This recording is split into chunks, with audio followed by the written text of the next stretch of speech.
Good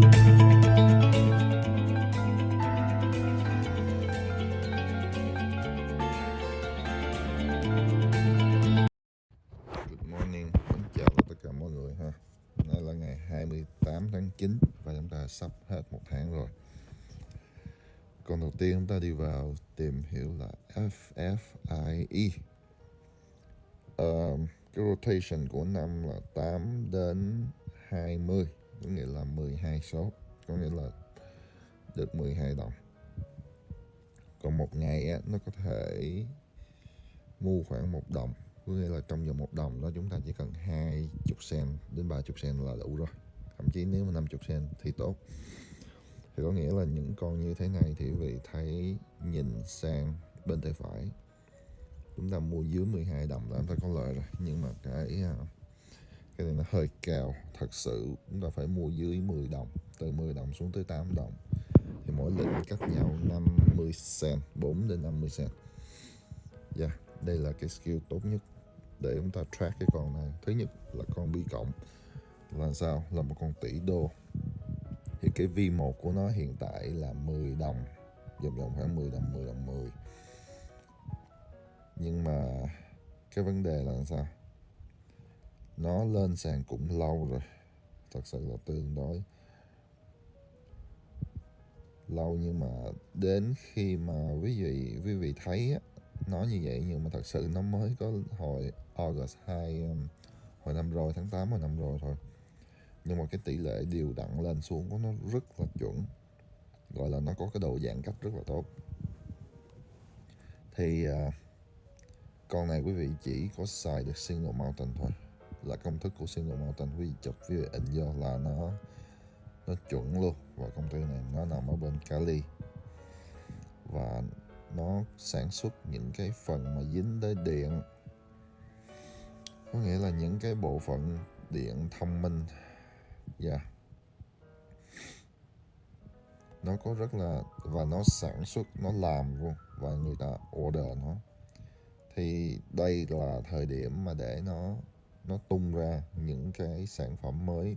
Thì mọi người hãy đợi đi, giá nó hơi tụt chút xíu. Mà vì sao giá nó tụt thì chúng ta không thể nào nói ở đây, cái đó là cái vấn đề công ty của người ta. Có những thứ tôi có thể nói trên lớp được, nhưng mà chỉ có những thứ tôi nói trên public thì phải giữ gìn bên luật lệ nó tí xíu. Không thể nào lúc cái mình biết cái gì mình cũng nói được cả. Thì quý vị thông cảm cái vấn đề đó. Và bây giờ chúng ta nhìn lên biểu đồ ha. Quý vị mua như thế nào mà phải, thứ nhất là phải dưới 10 đồng. Thì chúng ta khoảng 12, 14 đồng chúng ta bán cũng ok, không sao. Con này là quý vị phải mua C2 hoặc C3, có nghĩa là để nó tương nổi, nó hơi lâu chút xíu. Vì dựa vào biểu đồ tam giác đa chiều thì nó, cái chuyện mà lên và cái chuyện dịch chuyển của nó thật sự không có gì lạ. Và cái độ dịch chuyển của nó rất là cao, coi như là độ dao động của con stock này rất là. Bây giờ quý vị mua tuần sau hoặc tuần tới nữa quý vị bán vẫn được. Còn một phần nữa là cái beta của nó. Cái beta của nó 0.44 là beta NL.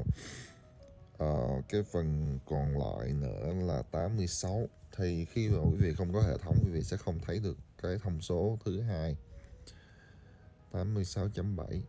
Thì nó là nằm ở A1. Thì nếu mà quý vị không có thì tôi cho quý vị biết, thì quý vị có thể ghi lại cũng được, hoặc là bỏ xuống và tìm một nơi nào đó chúng ta có thể lưu trữ lại. Và cái SI của nó là 260, có nghĩa là những cái share mà cổ đông nó hold, nó có được nhiều hơn cái share ở ngoài thị trường mà người ta mua. Thì có nghĩa là công ty vẫn làm chủ công ty, có nghĩa là mình vẫn điều hành cái phần trăm cổ đông nó cao hơn ở ngoài thị trường, và thị trường nó sẽ không có ảnh hưởng gì tới cho lắm.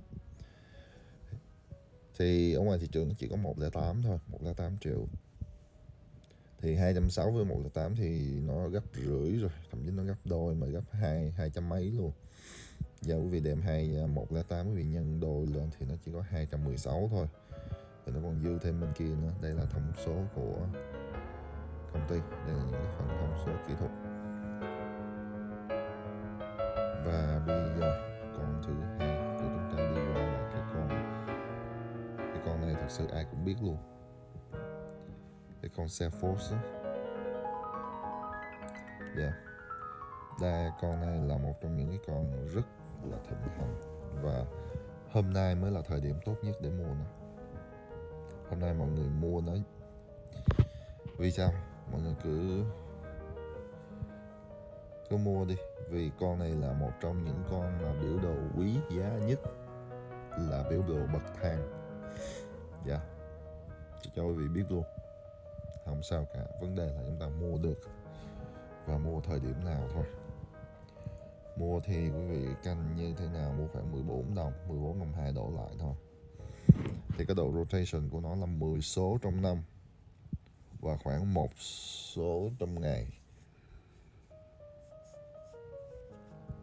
Đây là một con stock B cộng, và gap của nó khoảng 56 đến 63, thì nó dao động vòng cỡ đó thôi.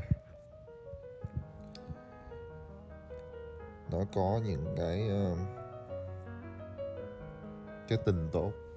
Thì quý vị nào am hiểu tiếng Anh thì chúng ta có thể tìm hiểu. Thật sự tôi chỉ có 10 phút mỗi ngày để cho quý vị những cái thông tin của nó thôi. Chúng ta không có thời gian mà ta report đầy đủ những cái tin tức mà từng cái company đưa lên. Và một ngày cái vấn đề của tôi là tôi chỉ có việc cho giá và gọi là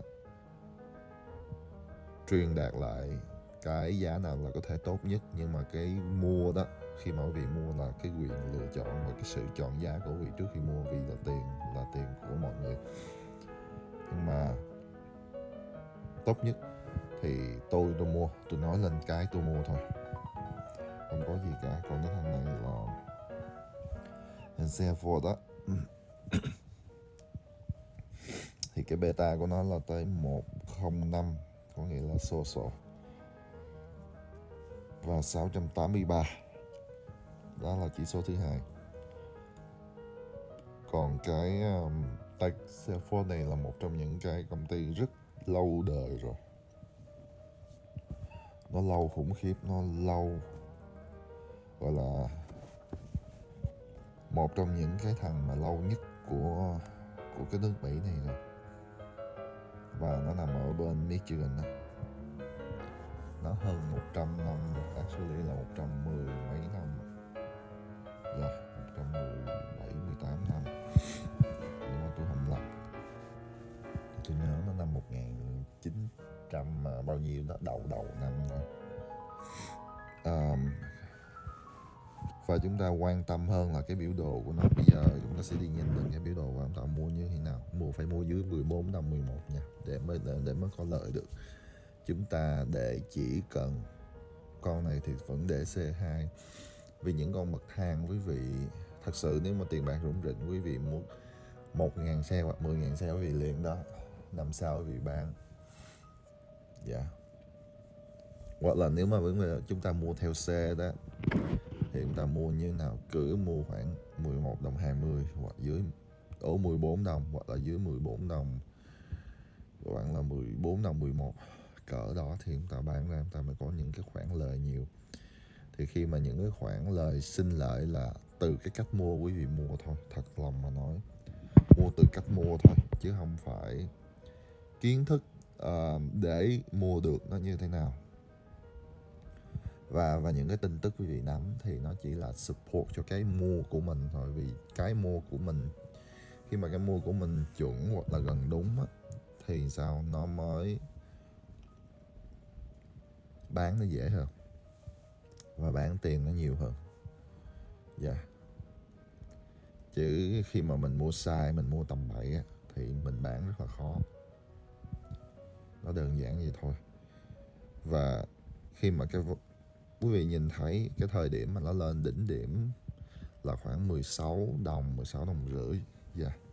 Thì tưởng tượng khi mà quý vị mua những con số khoảng 14 đồng mấy, quý vị bán 15, 16 đồng là lợi 1-2 đồng một share rồi. Đây là những thông số kỹ thuật.